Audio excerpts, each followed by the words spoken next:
Հայաստանի քաղաքական դաշտում ձևավորվել է նոր իրավիճակ, ազգային բարերար Սամվել Կարապետյանը որպես գործող իշխանության հիմնական մրցակից եւ երկիրը ճգնաժամից դուրս բերող այլընտրանքային ուժ։ Հայերը իսկական պոտենցիալ ունեցող ժողովուրդ են եւ մեր խնդիրն է համախմբել մեր ռեսուրսները մեր երկրի կայուն ապագայի համար։ Մենք ներկայացնում ենք Սամվել Կարապետյանի։ Կարապետյանի թիմը ներկայացնում է հստակ լուծումներ կենսական նշանակություն ունեցող ոլորտների համար։ Էժան գներով տալիս է իր քաղաքացիներին։ Բնակարանային ապահովում 20,000 մատչելի բնակարանների կառուցում երիտասարդ ընտանիքների եւ արցախցիների համար։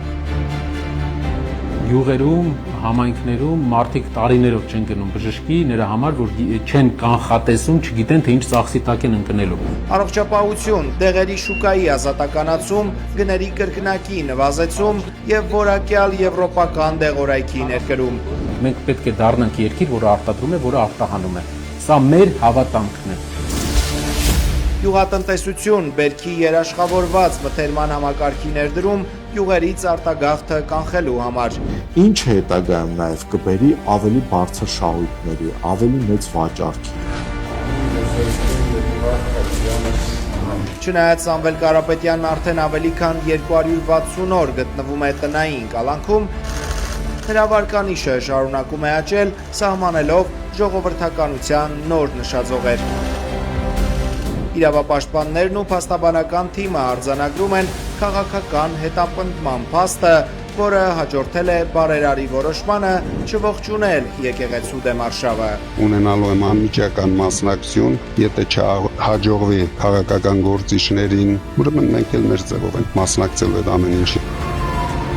Հայաստանի էլեկտրական ցանցեր ընկերության շուրջ ստեղծված իրավիճակը մնում է օրակարգում։ Փորձագետները համեմատում են Կարապետյանի օրոք գրանցված միջազգային բարձր վարկանիշն ու կորուստների նվազումը ներկայի ժամանակավոր կառավարչի օրոք ավելացած հոսանքազրկումների հետ։ Եթե նույն համակարգերով աշխատում ես եւ համապատասխան ներդրումներ չես կատարում եւ նաեւ ունես մասնագիտական թուլություն, ոչ մի բարելավման մասին խոսք լինել չի կարող։ Ուժեղ Հայաստան կուսակցությունն արդեն համախմբել է 100,000-ից ավելի հետևորդների, նպատակ ունենալով վերականգնել ազգային միաբանությունը, ամրապնդել միջազգային հարաբերությունները եւ ստեղծել զարգացող տնտեսության պետություն։ Ու կապացուցեն ողջ աշխարհին, որ մենք քիչ ենք, սակայն մեզ հայ են ասում։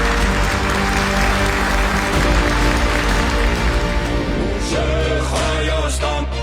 ազատ ու հզոր, խաղաղ ու